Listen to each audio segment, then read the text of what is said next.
Deus querido Pai, obrigada, Senhor, por mais essa oportunidade que estamos tendo de aqui nos encontrarmos nessa casa que nos é tão querida. Que essa reunião transcorra, portanto, em clima de muito aprendizado para todos nós. Obrigada, Senhor. Graças a Deus e que assim seja. E com vocês, Rogério. Bom, pessoal, é um prazer estar aqui novamente, né? Mais uma vez, todo último domingo todo último domingo do mês a gente tem estado aqui. Hoje nós vamos falar sobre a perda dos entes queridos, Livro dos Espíritos, né? E são só 3 questões, então é coisa fácil. 934, 935 e 936. Primeiro capítulo lá da 4ª parte do Livro dos Espíritos. Penas e gozos terrenos. A morte ainda é o grande gigante da alma, o grande gigante da humanidade, né? Nós filosofamos, nós argumentamos, nós falamos da morte, mas a relação da perda, a saudade antecipada, perder uma pessoa, ainda é o sentimento que impera. Ele ainda impera, ele supera o processo da racionalização, do entendimento, da compreensão, da resignação. E esses outros sentimentos são necessários para que nós enfrentemos essa realidade que nós aprendemos que não tem outra solução e não tem outro caminho desde a primeira infância, né? Quando naturalmente começamos a perder aqueles que estão mais idosos, né? Falando de morte, de desencarnes naturais, de desencarnes numa sequência natural e lógica que se espera, né?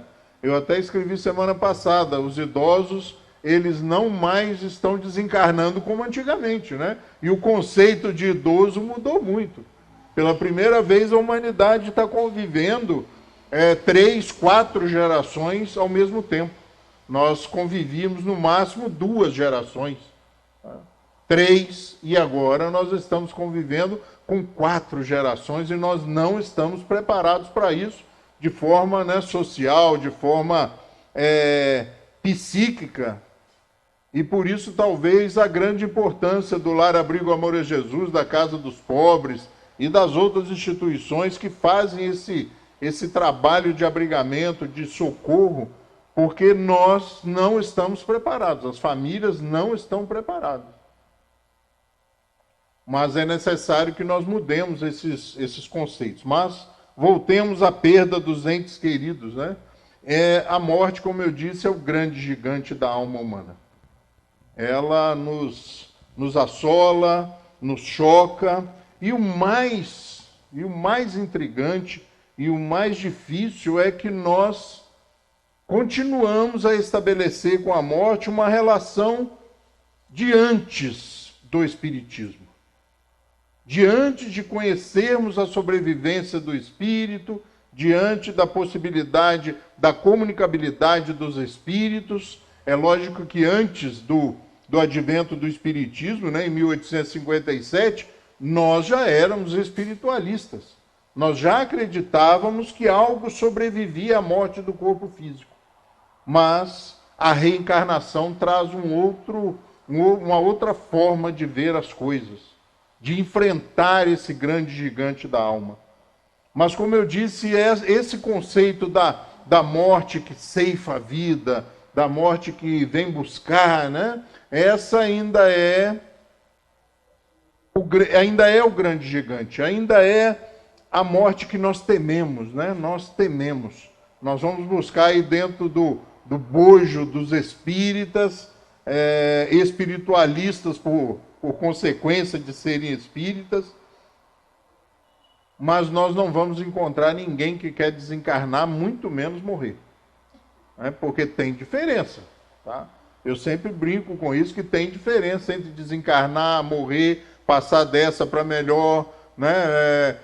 Dormir um sono até o dia do juízo. Tem um monte de diferenças graves, né? Graves e marcantes, e nós vamos perceber isso nas reuniões mediúnicas. Porque nós vamos chegar do outro lado levando esses valores. E o mais importante é que nós vamos chegar e não vamos perceber que existe outro lado. Não existe lá e não existe aqui. Essa é a grande janela, porta que Kardec abre nessas três perguntas. Porque não existe lá. Eles não vão para lá. Nós não iremos para lá. Os dois mundos se interpenetram. Os espíritos dizem que nós estamos a nos acotovelar o tempo todo. Quando a Ângela diz que a chuva atrapalhou a frequência, a gente não sabe até que ponto. Até que ponto ela atrapalhou realmente a frequência, porque, sem levar para o lado de consolar o orador, mas nós sabemos, eu já contei aqui uma experiência muito interessante, que os dois mundos realmente se conectam e atuam diretamente, convivem diretamente. Eu disse uma vez que eu fui dar uma carona para uma pessoa que estava lá na reunião do Bezerra de Menezes. Nós tínhamos um compromisso lá no Lar Abrigo Amor a Jesus, e ela sai, eu saio mais apressado, como sempre. Eu detesto chegar atrasado em qualquer lugar. Aliás, eu não chego atrasado. E eu saí e ela veio com aquele passo de quem vai chegar atrasado. Devagarzinho, com aquele olhar de médium. Vocês já viram olhar de médium? Cara de médium? Tem essas coisas também, né? A pessoa, quando tem assim uma capacidade maior, ele te chacina com o olhar, com aquele ar assim, que está vendo algo mais do que você, que sabe algo mais do que você. E ela veio andando e parou ali na saída do Bezerra, Quem já foi ali conhece, tem a frente ali, e a reunião doutrinária pública acontecendo, e ela parou e olhou, e virou novamente, olhou para o lado do posto de gasolina, que fica do outro lado do rio. E eu voltei, falei, vamos, nós estamos em cima da hora. Ela disse, Rogério, se você visse quanta gente tem aqui. Eu falei, aqui? Não cabe lá dentro. Aqui está cheio de gente. E eu falei, acho que é verdade essas coisas que os espíritos falam, que Kardec fala e ratifica. Eles não morreram. Uma das grandes formas de nós encararmos a morte, nós espíritas, num caso muito especial, porque somos minoria religiosa, é o estudo. É estudar a doutrina espírita, mas estudar a doutrina espírita nas suas bases fundamentais. E ouvir o que Kardec fala, ouvir o que os espíritos respondem a Kardec. Porque muitas vezes nós estudamos e não ouvimos. Continuamos a pensar da mesma forma. Aquelas coisas, aquelas novidades passam desapercebidas ou despercebidas e nós continuamos a pensar da mesma forma, a enfrentar a morte da mesma forma, a enfrentar a vida da mesma forma. Quando a proposta, na realidade, trazida pelos Espíritos, não é de enfrentamento da vida, é de vivenciar, de experienciar, de você participar desse grande desafio, sabedor que é, não pelo Espiritismo, mas pela própria colocação de Jesus, de que será vencedor. Só se coloca nas nossas mãos, nos nossos ombros, nas nossas vidas, aquilo que nós temos condições de resolver, aquilo que nós temos condições de superar. Nada mais. Não existe, no nosso caso, missão impossível.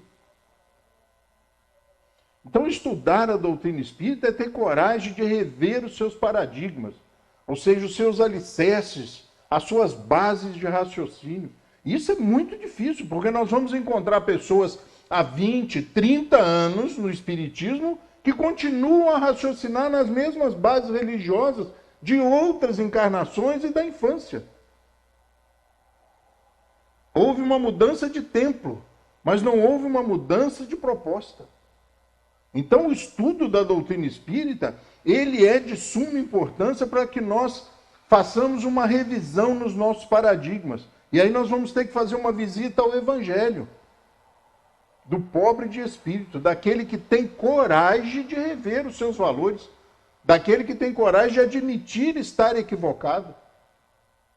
Porque ao estudar a doutrina espírita, as obras fundamentais, nós vamos nos deparar com uma realidade ampliada, não é uma nova realidade. É uma realidade ampliada, principalmente em relação à morte, principalmente em relação ao desencarne, e muito especialmente em relação à reencarnação. Lá na missão dos espíritas, na missão dos espíritas, Erasto traz uma mensagem que abre o tópico Missão dos Espíritas, e ele diz assim para a gente: ides pregar o dogma novo da reencarnação e da elevação dos espíritos, segundo o bom ou mau desempenho de suas missões e a maneira por que suportam as suas provas terrenas. Ides pregar o dogma novo da reencarnação e da elevação dos espíritos, segundo o bom ou mau desempenho de suas missões e a maneira por que suportam as suas provas terrenas. Está lá no capítulo 20 do Evangelho segundo o Espiritismo, item 4. É a única colocação, é a única imposição, é a única colocação mais forte, mais assintosa que os Espíritos fazem. Por quê? Porque ao compreendermos a reencarnação, e eu não disse conhecer a reencarnação, ao compreendermos o mecanismo da reencarnação, as coisas mudam.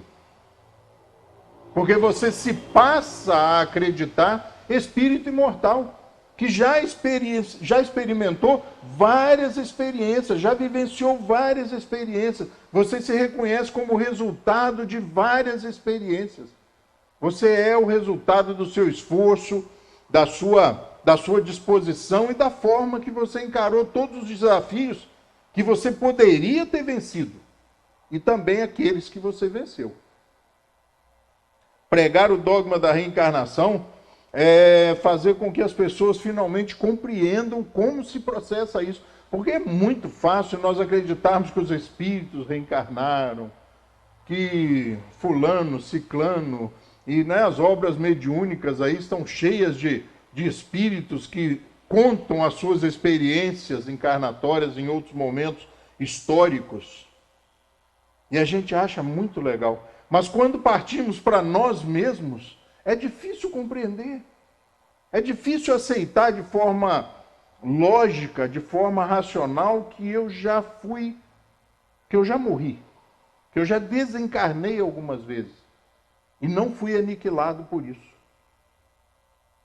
Porque ao estar encarnado, a vida é tão material, tão presente, tão latente, que eu confundo e digo que o meu espírito, eu assumo o corpo e digo, meu espírito vai.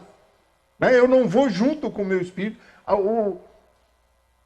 O entrosamento com a matéria é tão grande que eu digo que o meu espírito, eu saio do espírito e passo a morar na matéria definitivamente, a ponto de dizer que eu sou matéria e que o meu espírito, nós abrimos, quando na realidade quem vai sou eu. E eu só vou. Essa é uma colocação muito interessante que eu levei anos assim para perceber, que talvez vocês já tenham percebido, e talvez só eu tenha levado alguns anos para perceber. Que quando eu saio do corpo físico, eu não provoco a morte. É a morte do corpo físico que me faz sair. É o corpo físico que não tem mais condições de me albergar, de me manter. Os laços são rompidos por desagregação molecular, por falta de condições orgânicas, e aí eu sou, na grande maioria das vezes, expulso, despejado. A casa não suporta mais o morador, então eu vou. E essa dificuldade é tão grande que nós vamos ver nas reuniões mediúnicas os nossos irmãos chegarem se dizendo vivos. Porque eles se percebem íntegros, vivos, veem o corpo físico, não se reconhecem, porque se olham e falam, não, eu não morri. Até porque é muito mais fácil você aceitar o que você conhece como vida do que seguir em frente para um caminho que você não conhece. E aí Herculano Pires é muito importante, porque ele tem um livreto, gente, dizendo assim, Educação para a Morte. José Herculano Pires, o autor. Educação para a Morte. A gente só fala de vida. A gente só fala de vitória, a gente só fala de conquista, a gente só fala de crescimento, de evolução, e não fala desta inevitável passagem. De estarmos vivos, encarnados, desencarnados, encarnados, desencarnados, encarnados, de forma contínua e ininterrupta. Essa racionalização faz com que nós compreendamos que esta via é uma via de mão dupla. Nós vamos desencarnar e vamos ser atropelados de tanta gente que está vindo. E vem mais gente do que vai, porque a população só faz crescer. Semana passada aqui a Ângela falou que, quando nós chegarmos ali nos 10 bilhões de habitantes, nós vamos dar uma retrocedida, é uma expectativa da ciência, embora nós, seres humanos, sejamos especialistas em desapontar a ciência. Quando nós nos aproximávamos ali de 4 bilhões, era uma dúvida gigantesca da ciência se nós teríamos condições de gerar e de manter alimento para esse tanto de gente. Nós já chegamos a 8. E o pessoal se admira com as baratas, né? Não, que a barata vai sobreviver, Roberto. Até a bomba atômica. Quem vai a Hiroshima, Nagasaki, adjacências e circunvizinhanças, não acredita o que aconteceu, porque tudo renasceu. Tudo renasceu. Nós somos impressionantes e imortais. E imortais. Esta é a questão. Porque nós achamos que os outros eram imortais, que os outros são imortais, que Jesus é imortal. Mas quando chega em nós, quem sou eu? Deve ser a minha primeira, né? Sim, a primeira depois de 1000, né? Para ser bem... Então é uma via de mão dupla. Nós estamos indo e voltando, indo e voltando, indo e voltando há muito tempo. Há muito tempo. E nós lidamos com a presença dos espíritos.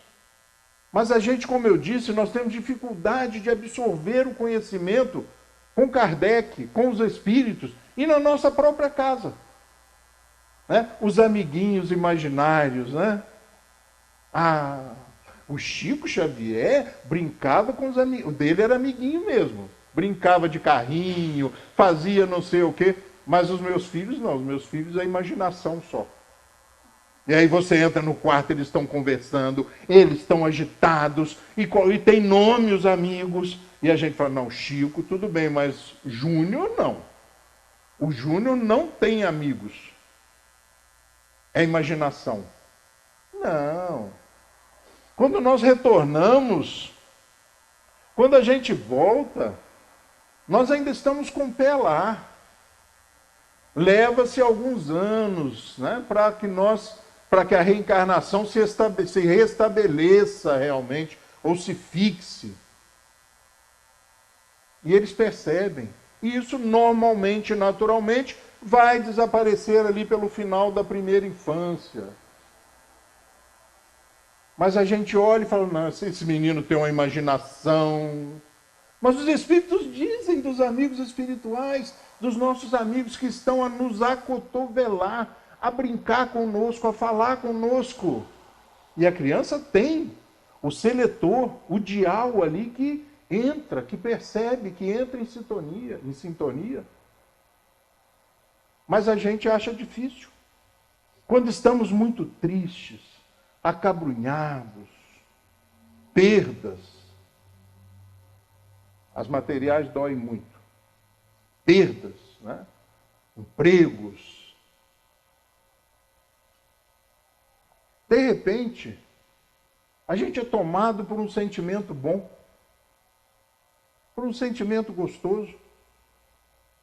Sabe quando você está muito aborrecido? E para mim isso é uma quase constante. Sabe quando você está muito irritado? Para mim é quase uma constante. E de vez em quando eu levo um choque. Quando eu paro, respiro, lembro que tem que respirar. Porque na maior parte das vezes a gente está tão aturdido que a gente respira o suficiente somente para não desencarnar. Né? Aquela respiraçãozinha aqui, ó, boca aberta, e lá vai ele. Lá vai ele. De Walking Dead, né? Vai ele pela rua. Mas quando você lembre, de repente dá uma coisa boa, né? Porque finalmente, aquele amigo que está ao seu lado, finalmente tem condições de te abraçar. Finalmente ele consegue se aproximar de você. Você quebrou a barreira. Você se lembrou de outros valores que não aqueles que estavam te afligindo. Você se lembrou que você é espírito imortal. E nós somos acariciados, consolados a ponto de, às vezes, nos assustarmos. Eu chego no final da tarde em casa, normalmente, dou uma relaxada, dou uma sentada, sento ali com uma poltrona, né? Uma poltrona muito especial, uma cadeira muito especial que range. Você tem cadeira, porque cadeira confortável tem que ranger. Até para irritar as outras pessoas da casa, né? Porque toda vez que você senta ou levanta, se tiver alguém cochilando e tal, faz um barulho bem legal. E eu sento ali, dou uma parada, normalmente eu não acendo a luz. E muitas vezes eu fui assustado, eu me assustei. Porque dá aquele lapso, assim, aquele meio cochilo de segundos e você fala com alguém, ouve alguém, a ponto de procurar para ver se alguém chegou.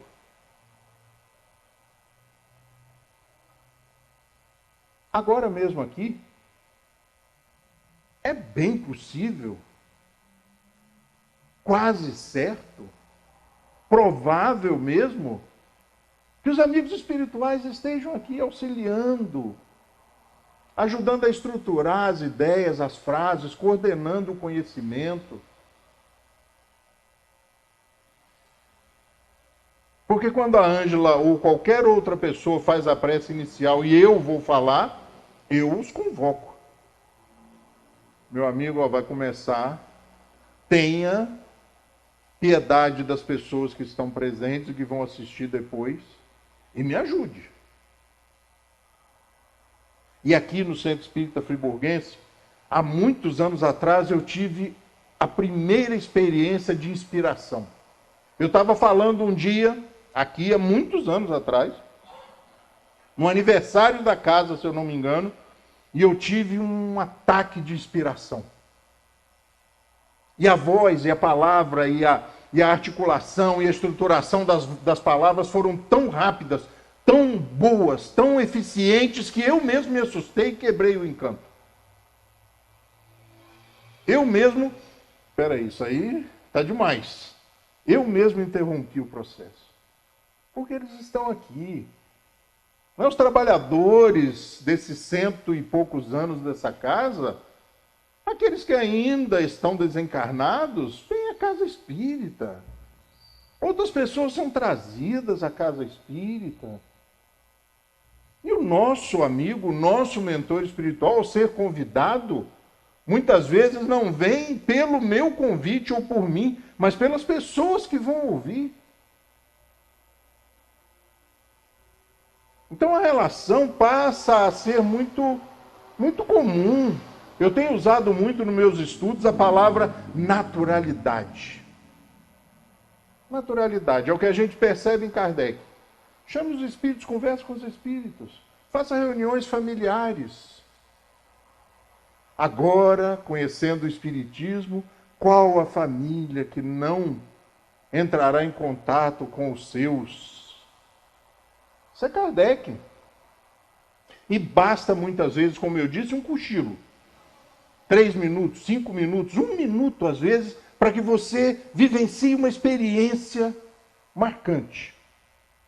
Porque nós, espíritos, nos desprendemos parcialmente do corpo físico, porque eu me retiro, eu vou ao encontro.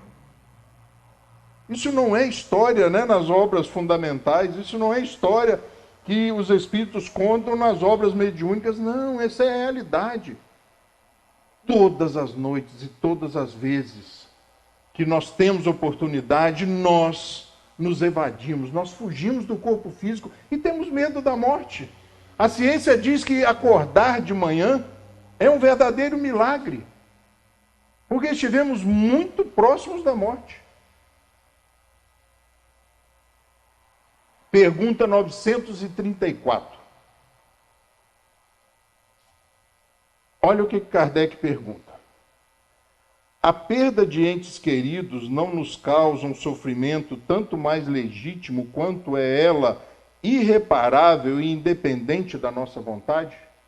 A morte não é esse gigante porque não tem conserto, porque é a visão que nós temos na maioria das vezes. E ela é independente da nossa vontade. Ninguém quer perder uma pessoa. Ela não é mais sofrida por isso, porque nós não podemos fazer nada que evite a morte, que contraria a morte.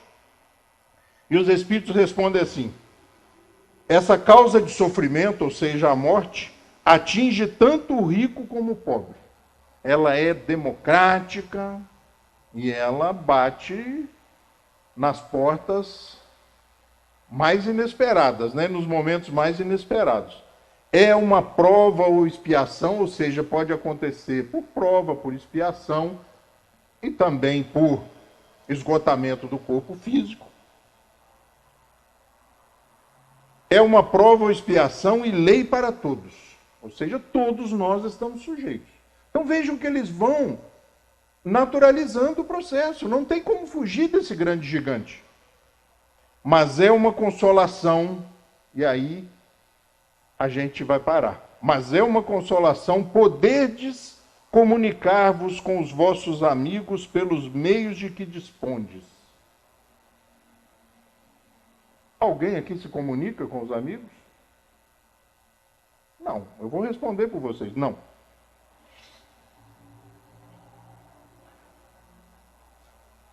Enquanto esperais o aparecimento de outros mais diretos e mais acessíveis aos vossos sentidos. Os espíritos falam que agora vocês sabem, agora utilizem. Não, não pode. Em casa? Não. Nós estamos dizendo Kardec. Só na casa espírita. Quem disse isso? Ah, foi o diretor. Eu fico com Kardec. Ah, foi. Eu fico com Kardec. Não, mas a federação. Eu fico com Kardec. Não, mas foi a federação. Eu fico com Kardec.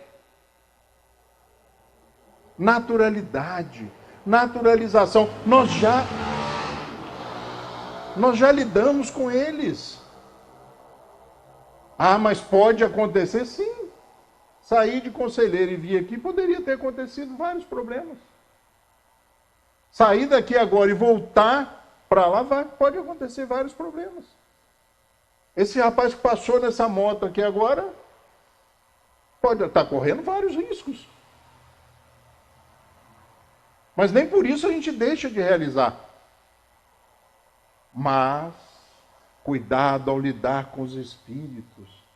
A gente lida com gente encarnada, é muito mais perigoso.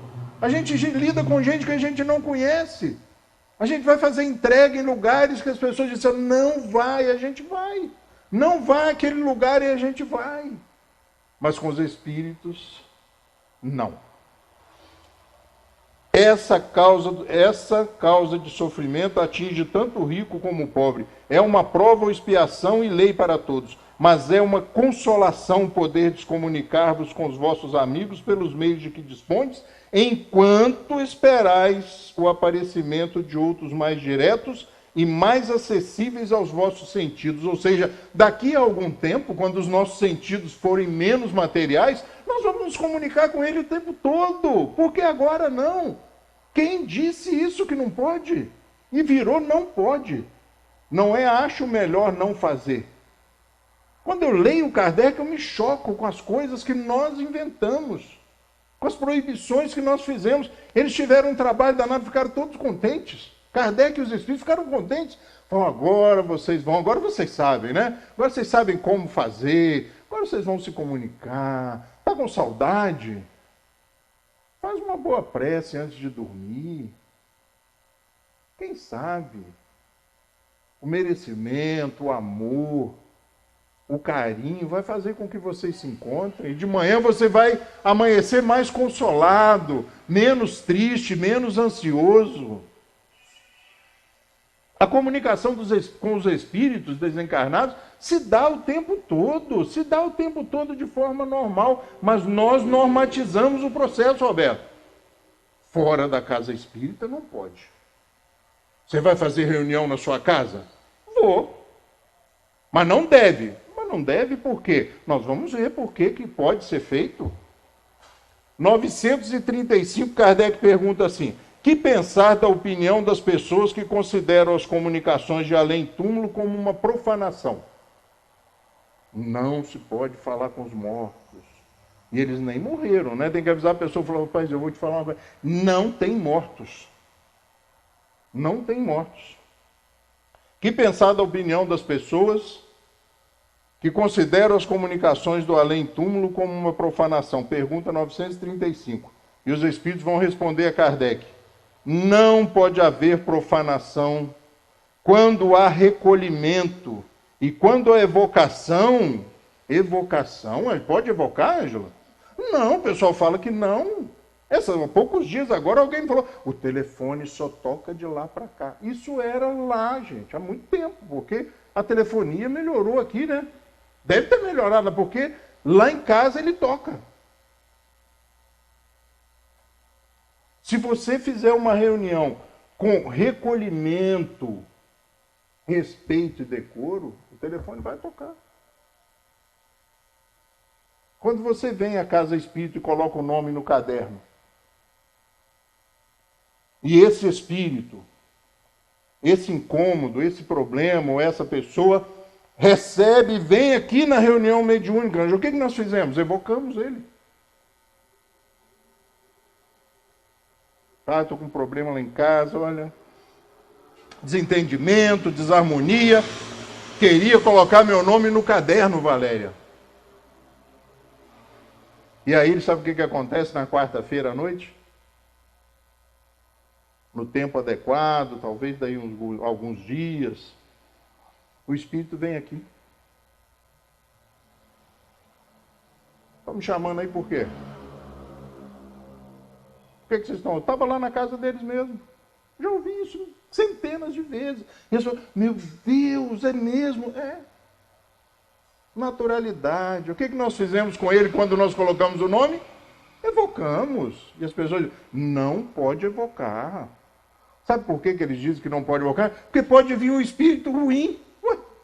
Aí você estudou a doutrina espírita, você conhece um pouquinho da doutrina espírita e fala, meu amigo, não é com você não. É outra pessoa.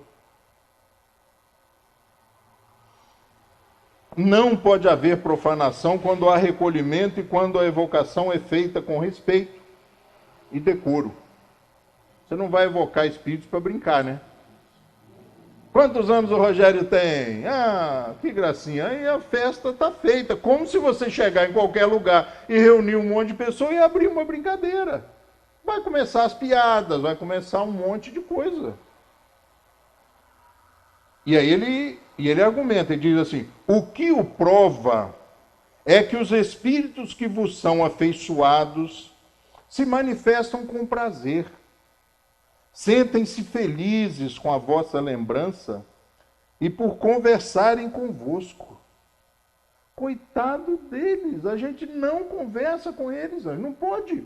O telefone só toca de lá para cá, não pode entrar em contato com os espíritos, é só quando eles quiserem. E aí eu vou voltar um pouquinho.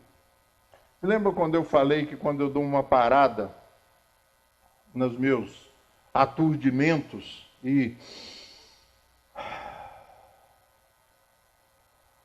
busco um segundo de silêncio, o que acontece? A interferência dos espíritos. Então eu tenho que querer. Eu tenho que querer. Profanação haveria se as evocações fossem feitas com leviandade. Vou contar uma história para vocês. Adoro história. Há muitos anos atrás, 31, 32 anos talvez, eu terminei de construir a minha casa. E estava assim, sabe? Quando eu entrei lá e vi, falei assim, já dá para morar? Porque aluguel não é fácil, né? Você paga hoje, amanhã você já deve um dia. Eu sempre tive uma implicância com o tal do aluguel. Uma implicância defensiva. E aí a casa ficou pronta. Um cheiro insuportável de sinteco, que o sinteco antigamente, se entrasse lá, desmaiava. Só depois de uns 15, 20 dias, casa toda fechada, porque senão rachava, né? E aí eu entrei pela primeira vez, um pano no rosto, olhei e falei, nossa, ficou bom, hein? Bonito, tudo direito, não tinha nem muro a casa, mas a casa por dentro tá pronto, eu quero morar aqui, nem que seja sem muro, sem cerca, sem nada, eu quero morar aqui nesse negócio. Eu estava tão entusiasmado e eu lidava muito com os espíritos, lá no Bezerra de Menezes. Era receituário, aconselhamento e não sei o quê, e eu estava lá só de olho neles. Porque todo dia que o médium se sentava para começar o trabalho e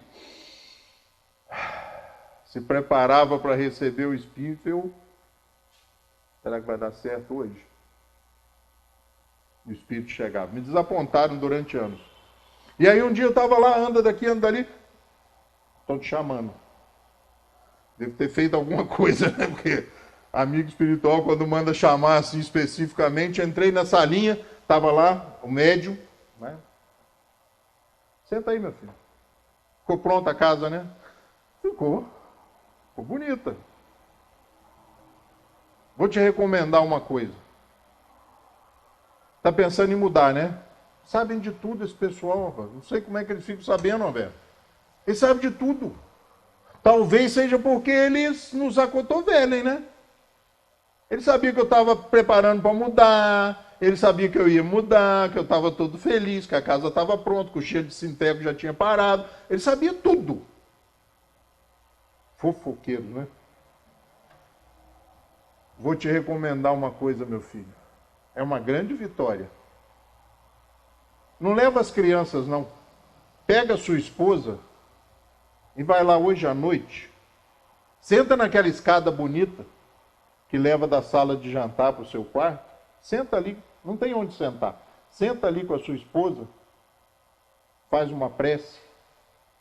Nós vamos estar lá, ele me disse. E convida os seus amigos espirituais e os seus amigos familiares para que lá estejam e transformem aquela obra bonita num lar. E a gente acha que eles estão lá, Ângela. Eles estão lá. Eles, quando morre, vai para lá. Viu, meu? O cara morre e vai para lá. Não tem lá. O livro dos Espíritos diz, não tem embaixo, em cima. Não tem lá. São duas dimensões diferentes. Que os nossos sentidos, momentaneamente, no nosso nível de desenvolvimento, não percebem. Mas eles dizem ali que quando os nossos sentidos melhorarem, forem menos materiais, nós vamos... A gente lê as obras mediúnicas e acha lindo. Nossa, no mundo lá, morrer é coisa simples. Os encarnados e os desencarnados lidam. Aqui, se aparecer um desencarnado, corre todo mundo. Porque a gente não racionalizou que eles estão aqui. Olha o que eles se preocuparam, gente. Chama sua esposa, senta lá. Não leva as crianças, não sabe por quê? Porque eles iam pintar e bordar, não tem espírito que aguenta. Os espíritos superiores iam até embora. Eles iam botar para quebrar uma casa, correr sem móveis, então, já pensou que coisa beleza? correr dentro de uma casa, eco da casa, começar a gritar. Leva, não chama sua esposa, sente lá, faça uma prece e convide a eles para que aquela obra bonita se transforme num lar. Sabe por quê, Ângela, que eles fazem isso? Para que nós, ao estarmos lá, não entre qualquer espírito. Ah, eles nos acotovelam? Quem disse? Se os meus amigos espirituais estão ali, se os amigos familiares estão ali, se aquele ambiente do lar é um lar, da casa é um lar, eles não entram. Eles não entram. Por isso ele diz, transforme aquela obra bonita num lar, porque só aquilo lá, aquele monte de tijolo, de cimento, de sinteco, não é um lar, é uma obra. Porque eles não entram. Ah, então quando eu tiver... Não, eles não vão lá, não. Se você se mantiver consciente ali, vigilante dos pensamentos, por causa das afinidades, da sintonia, é um lar. Ele pode vir... Existem histórias lá no Bezerra que eles me contavam, assim, olha, que o espírito vinha com a pessoa até no portão da reunião. E aí ficava do lado de fora. Encostado lá no muro, tranquilão. Ah, o que você está fazendo aí? Não, é que eu vim com a pessoa, ele entrou. Mas por que você não entrou? Não posso. Eu não consigo entrar. Só que ele ficou lá fora. E aí você sai do mesmo jeito que entrou. Ah, vambora, vambora. Agora, se você sai lá de dentro diferente, não vai abraçar? Não consigo. Então, espiritismo prático. Espiritismo, sabe? Prático. A coisa lá em casa tá feia, eu vou botar meu nome no centro. Meu filho, se reúna. Se reúna, coloca um copo d'água ali no meio, ali, uma vasilha. Peça aos amigos espirituais, aos seus amigos espirituais, para fluidificarem aquela água, para transformar aquele lar, para guardarem a segurança daquele lar. E vai acontecer. Kardec ensina essas coisas para que nós nos tornemos livres, não aprisionados. A Ângela falou do passe no final da reunião. E a gente... o passe é muito importante. No final da reunião eu recebo o passe. O que você faz? Você se dispôs a tomar o passe, saiu de casa, senta aqui, ouve uma palestra, uma proposta positiva durante alguns minutos, algo inabitual. Algo inabitual.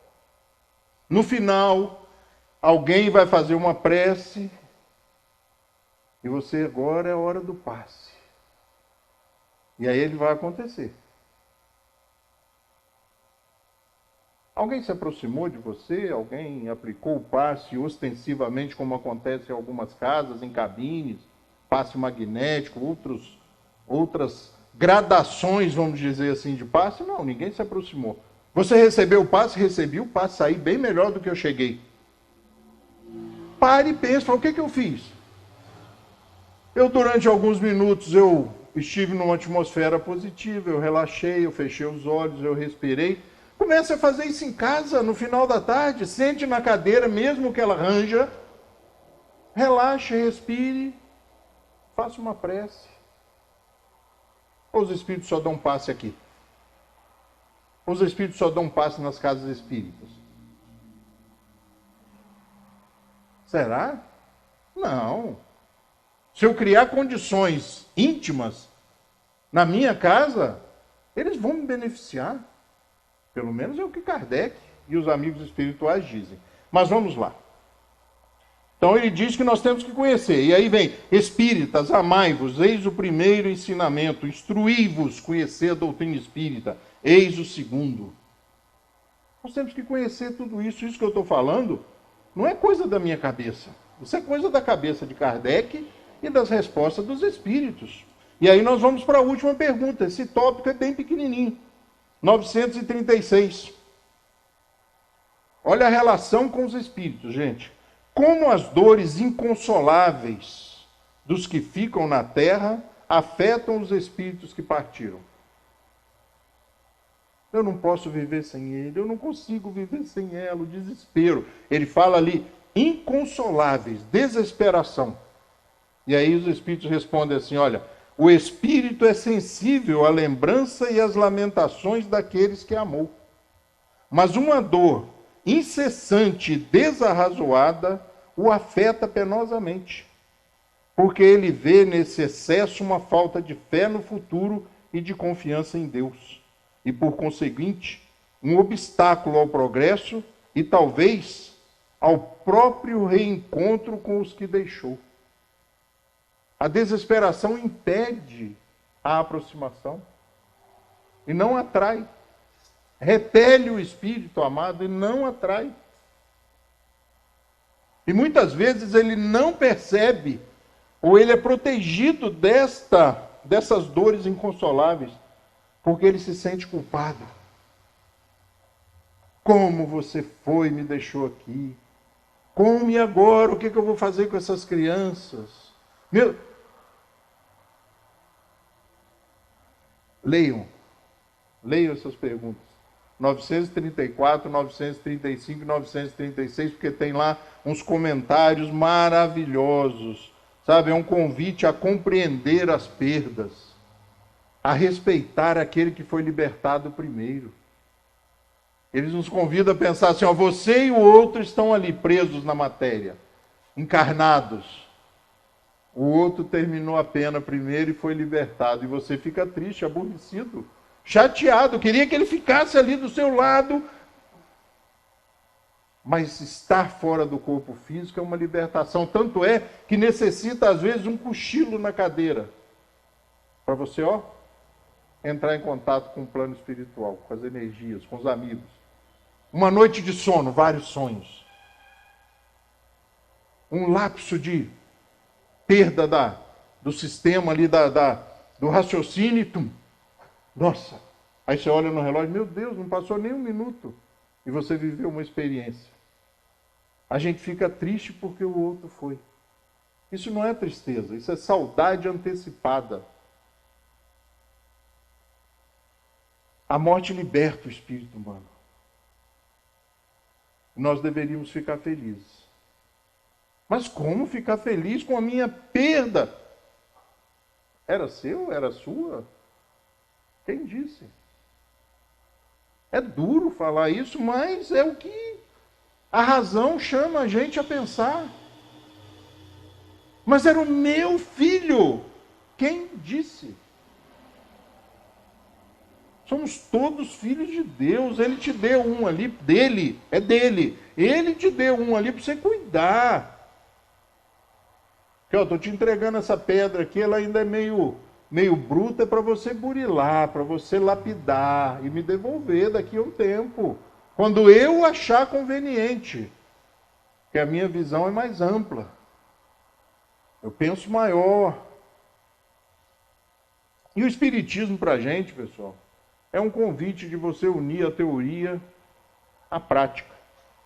De você fazer com que realmente tudo que a gente estuda na doutrina espírita, a gente comece a utilizar na vida, no dia a dia, nas coisas mais comezinhas, mais simples, nos relacionamentos mais comuns.